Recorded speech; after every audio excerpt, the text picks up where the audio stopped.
Welcome back, guys. We are here at the 1K Dividend Account Challenge. This is month 3. We're talking about March today. And wow, it has been a month. Now, this was probably the most dividends I've gotten in a month so far. And we're going to talk all about that. I am a couple days late, but basically a lot has been going on. Now, the main issue is that today we had our ticker ZIM, which was the highest, and actually still is our highest overall gain loss. It dropped about 17% today. I tried to look into what caused this. The whole market did drop today, and it has been dropping for a couple days. It dropped Monday as well. It's Tuesday today. And so I'm not sure what sparked this, why it did that, but no news I could find. Typically, there's a report that comes out that's super negative. Now, ZIM was performing really well. If we pull up their chart, we can actually see how they performed last 5 days. Here's that steep drop where it was $23.50 and is now back down. You go to the 1 year chart, it was trading at 17, 16, 17. So this isn't a terrible drop, but still a little bit concerning, and I'm interested in seeing why that is. I'm sure stuff will come out. Now, talking about how everything's been going, ABR has slowly been climbing back up, which I love. MPW, there's a lot to talk about with that stock. I may do an updated video on that one because they did have some negative news. There's a lot of fear still with that one, and so I'm still leaving it. I may purchase even another share as it continues to fall. I think it will continue to fall a little bit as it is rocky with some of their debt, and higher interest rates are making it more expensive for them, so it is a difficult. I mean, it's an incredibly profitable company. It has been in the past, and they're just going through some rough waters right now. Everything else is kind of bouncing all over the place. HRZN is down $6, not much of a change today. ZIM was the only real big one. Now, USOI did go positive, and so did XYLD overall, which is great. SCHD did drop. JEPI did drop a little bit, but that's not including their dividends, although I am reinvesting. We're going to jump into that.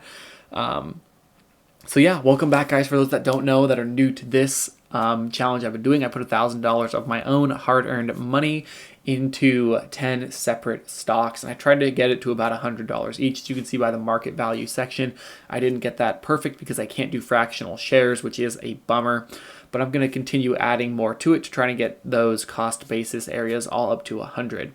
Now, some surprising things this week. ZIM is definitely a negative, even though that happened in April, not in March. USOI did phenomenally well with Credit Suisse having all the issues with that Swedish banking crisis and basically that thing being dissolved. USOI is a lot riskier now, but they have been paying out pretty phenomenally, and I'm going to tell you exactly how much in the next part. But this is all the stocks. We still have about $130 in cash and cash equivalents that I will put towards some of these stocks as they do dip down. We can get that cost basis to about $100 each, and then with reinvestment, we'll see how they all stack up. That being said, if we go up here, we can see that our we were at a high in February of about $1,064. We went all the way down to $950, bounced up to $1,015, and then today had that sell-off with ZIM that dropped us back under the $1,000 mark. Overall, not too bad, down about 0.85%. Nothing too terrible. We've been lower, we've been higher, so we're kind of sitting right in the middle. Now, this is the history of our dividends being paid out for this dividend account. We can see that there were a number of them that came out: XYLD, PFLT, JEPI, HRZN, ABR, SCHD, USOI, and that's all of them.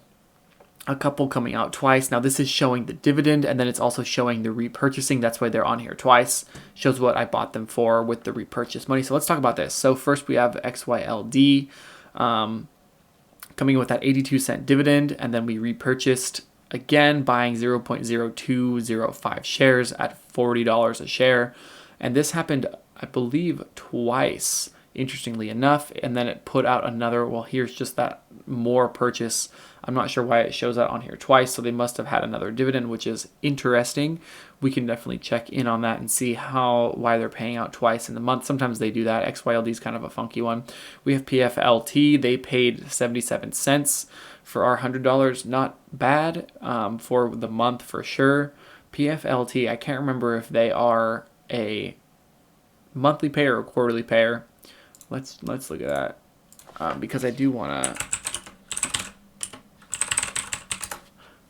check. So 29 cents paying out quarterly.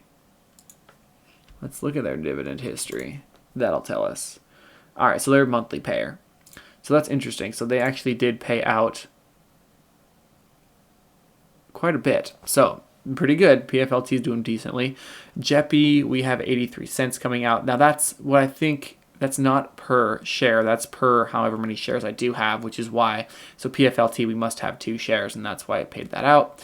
And JEPI, we have, let's see, PFLT, 8 shares. Yes, and that's paying out monthly. That's why. JEPI, we have 2 shares, a little over 2 shares. So definitely good payout from JEPI. They continue, even though they're dropping down a little bit. That is one of my favorite covered call ETFs. Now HRZN bouncing all over the place recently. We can see that it paid out a nice dividend. 88 cents was reinvested back in to HRZN, which is great. We have exactly, well, a little more than 8 shares of that. ABR paid out as well. That one's on the rebound, so the yield is really high right now. It paid out $2.80, which was then repurchased. Now that is $2.80 for Arbor Realty when we only have 7 shares. So definitely a good dividend on that one. Moving on, SCHD paid very little, 60 cents. How many shares do we have of SCHD? We have 1, so 60 cents a share, a little bit over 1, not bad. Reinvested that and bought 0.001 shares. Definitely SCHD is the lowest payer in the account, so I'm not surprised by that. And then we go back into XYLD again, and now here's the crazy one. I'm going to talk about this next month because it was on the 3rd. Zim paid me $32. $32. Which is insane. Now, I did have to pay $8 of that on foreign tax, which does suck, but that is pretty insane that Zim paid that out. Now, if we go over to Zim, we can see the market value. It's up $10 in value, and I don't have reinvesting dividends on. So what that's doing is that's why the cash that I have is increasing, which is I'm going to have to put that money back into Zim by buying another share, which I will do tomorrow when the market opens. Plus, it's beaten down right now, and maybe it will have a little bit of a bounce. $32, you guys, $32 from a $90 starting point. Yes, 8 of that was lost to taxes, but pretty phenomenal. And more will be lost from taxes when you do pull the money out, of course, but putting this right back into Zim, that growth is phenomenal, and their dividend is currently yielding about 84%. So definitely one to watch. That is going to wrap up all of our dividends from the month of March.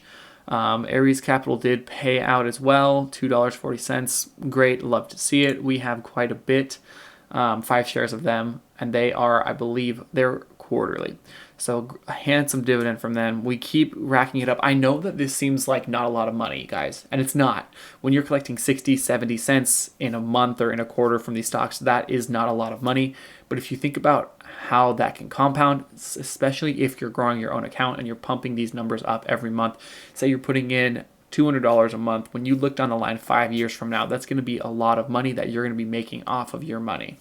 So I'm going to keep doing this challenge. I've been loving it lately. I'm going to buy a few more things, and especially more Zim since they did pay out that handsome dividend. And it is cool seeing how $8 is deducted from taxes. Just so you guys know, I'll be fully transparent. I'm not trying to push this for views or anything like that. You will lose money to taxes on some of these. When you're talking about covered call ETFs, it's not qualified dividend, so you're taxed at a higher rate, around 30% when you do pull that money out. And you need to note that, and you need to remember that for when tax season comes. So I'm going to wrap up the video there. Again, we ended the month, ended the month at about $9.90. So we're $2 up from there already. It went up $8 today. We will see how this changes and how this follows. Maybe I should track all of these individually in a spreadsheet, put that on something. I don't know. We'll see what happens. I love doing these videos. Let me know what you guys think in the comments. Are you surprised? Do you know why Zim dropped so heavily today? And if so, should I buy more? Is there fear in the water with Zim? Because there's a lot of people that don't like that because of the high dividend yield. I was one of those, but now that it's paying me $32, I'm on board. I'm a fan. I don't care if it drops that much. You're still making an insane amount of money. So as always, thank you guys. Like the video. If you want to see more of these, I will do monthly dividend updates. Maybe starting to do a few more. I do shorts on it a lot when I do get paid a nice dividend, which is phenomenal. But let me know what you guys think. Subscribe if you want to follow along with this journey. Drop a comment on the stocks you guys like and think if I should do another challenge similar to this, how long this one should go, all of that. And thank you guys for joining me for the video.